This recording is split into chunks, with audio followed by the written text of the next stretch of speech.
Alors, report de moins-value, rejeté, précision sur les régimes juridiques et fiscaux des NFT, rejeté, technique d'optimisation fiscale avec apport cession,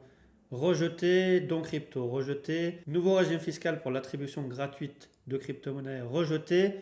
avantages fiscaux pour les mineurs, rejeté. Oula, en fait, tout a été rejeté. Des heures passées à vous faire des schémas d'explication de tous ces régimes fiscaux, et notamment sur l'apport cession, pour que finalement aucun des amendements soit retenu. Mais finalement, c'est pas si grave, puisque tout ce qu'on vous a présenté dans la dernière vidéo sur les amendements du projet de loi de finances pour 2023, ça sera sûrement le futur de la fiscalité en matière des crypto-monnaies. Donc c'est pour ça que c'est important que vous connaissiez ces questions-là et que vous puissiez vous référer aux vidéos qu'on a déjà faites pour comprendre plus rapidement si un jour, on l'espère, ces mécanismes, notamment d'optimisation fiscale, seront inscrits pleinement dans le droit français. Donc finalement, pour ceux qui nous suivent et qui voulaient optimiser fiscalement grâce aux nouvelles techniques prévues dans le projet de loi de finances pour 2023, et finalement, il n'y a plus rien en tant que tel. Il va falloir se référer aux anciennes techniques d'optimisation fiscale qu'on vous a déjà présentées dans d'anciennes vidéos. Donc on vous y renvoie. Et on vous renvoie également à notre formation en matière de crypto-monnaie pour avoir l'étendue des régimes fiscaux applicables en matière de crypto-monnaie, et que vous soyez à jour en termes de fiscalité. Donc ce qui fait que pour le moment, il n'y a rien de nouveau en tant que tel au niveau du projet de loi de finances pour 2023,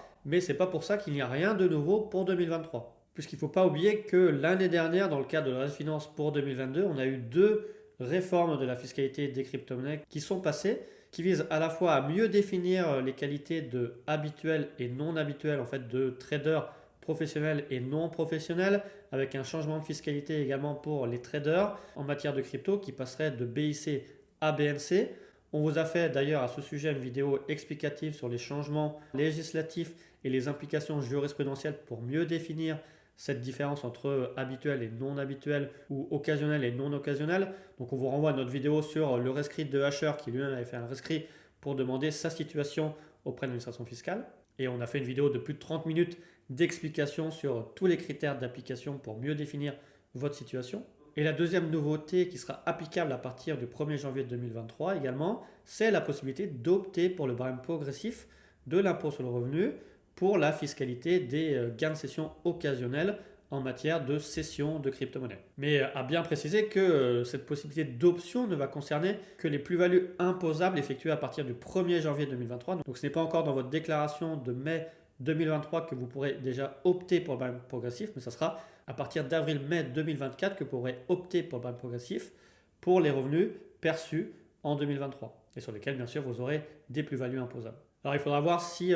comme ce qui existe en matière de fiscalité des dividendes, l'administration fiscale vous mettra en fin de déclaration en ligne s'il est préférable de rester sur le format flat tax ou alors d'opter pour le barème progressif et de limiter votre imposition qui pourrait passer de 30% à 28,2%, voire 17,2%, puisqu'on sait que l'option pour le barème progressif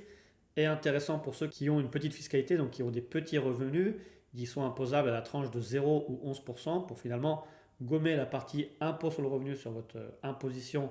de la plus-value imposable et avoir que les prélèvements sociaux de 17,2% à payer, afin de réduire votre imposition globale. En tout cas, voilà, c'est tout ce qu'on avait à vous dire sur l'actualité en matière de fiscalité des crypto-monnaies. Donc pas de changements et de nouveautés, mais bien sûr, on vous tiendra informé dès qu'il y a des nouveautés à la fois législatives ou jurisprudentielles en matière de fiscalité des crypto-monnaies. Et également pour ceux qui voudraient optimiser en fin d'année, comme on en a parlé en début de vidéo, on vous rappelle qu'on a des codes spécifiques de réduction chez Walsio et Blockpit qui vous permettent de finalement d'avoir des réductions sur les abonnements et de profiter de ces logiciels de calcul de plus-value et de reporting en ligne afin d'être en conformité avec toutes vos obligations fiscales. Donc je vous remercie encore d'avoir suivi cette vidéo et on se dit à bientôt.